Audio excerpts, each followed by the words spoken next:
feel confused and frustrated after watching YouTube videos in which YouTubers talk about their personal and individual experiences of learning and teaching foreign languages? At best, these YouTubers are fluent in a few foreign languages. Yet, unfortunately, they are neither linguists nor pedagogs. On top of that, for the most part, they are not particularly concerned about these fields of study and have never read a related book. Well, good news! This video, which is part of a whole series called Language Learning Myths, isn't one of them. Quite the contrary. This series aims at exposing false conceptions of language learning acquisition by showing how they are based on myths rather than on many years of research and expertise in the field.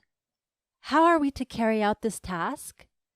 To answer shortly, by consulting the body of knowledge which linguists and pedagogs have produced over the course of decades. Out of these linguists and pedagogs, we will take Stephen Krashen as our mentor to lead us through this series of language myths. For he, presumably, single-handedly influenced the world of foreign language education in the second half of the 20th century. Let's start. Krashen propounds 5 hypotheses with which he attempts to explain the phenomenon of coming to be able to speak, read, write, and listen in foreign languages. Consequently, with these explanations in mind, we will draw conclusions in our videos as to how we should commence on our path to attaining fluency in a foreign language. Let us remind you that understanding these hypotheses are the key to understanding the content of other videos in this series. In this specific video, you'll find a concise exposition without their further implications.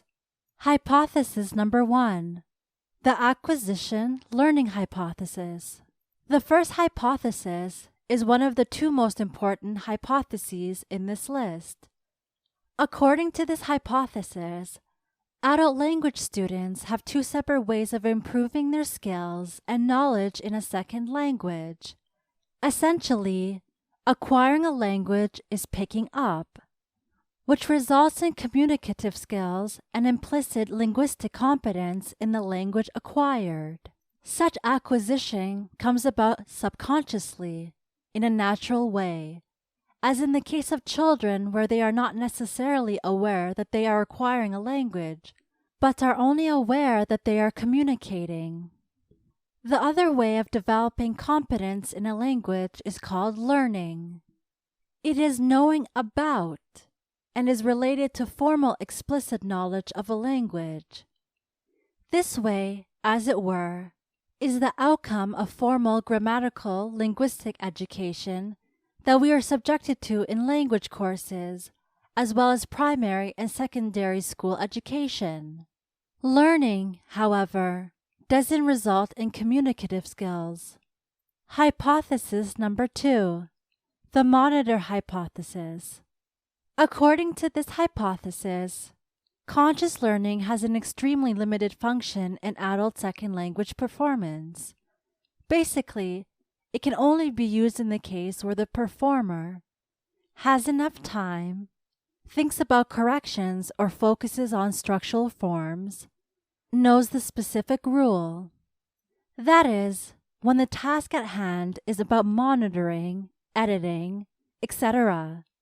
A very important point to remember here is that, quoting Krashen, the monitor hypothesis doesn't say that acquisition is unavailable for self-correction. We often self-correct or edit using acquisition in both first and second languages. What the monitor hypothesis claims is that conscious learning has only this function, that it is not used to initiate production in a second language.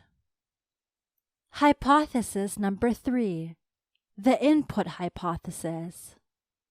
This hypothesis has 2 sides to itself. The first side is that it attempts to directly answer the most crucial question: how do we acquire languages? According to Krashen, the answer is that we acquire, not learn, languages by understanding input that is a little beyond our current level of acquired competence. Briefly, this hypothesis claims that we acquire languages only and only through comprehensible input. That which is comprehensible is generally expressed as I plus 1, given that I is our current acquired level of competence in the target language.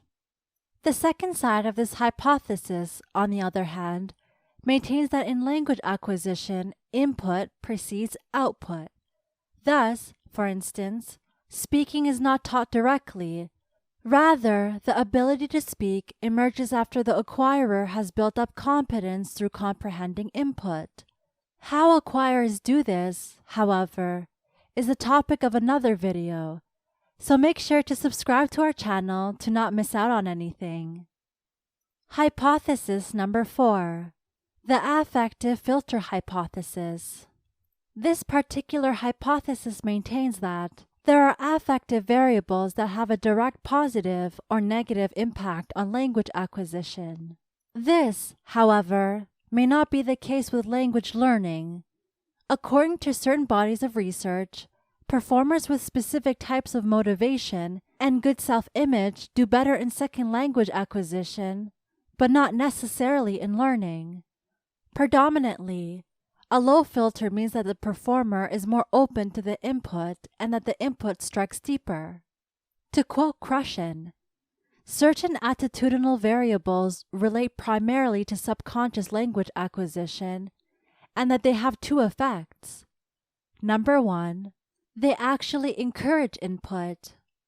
People who are motivated and who have positive self-image will seek and obtain more input. Number 2, they contribute to a lower filter.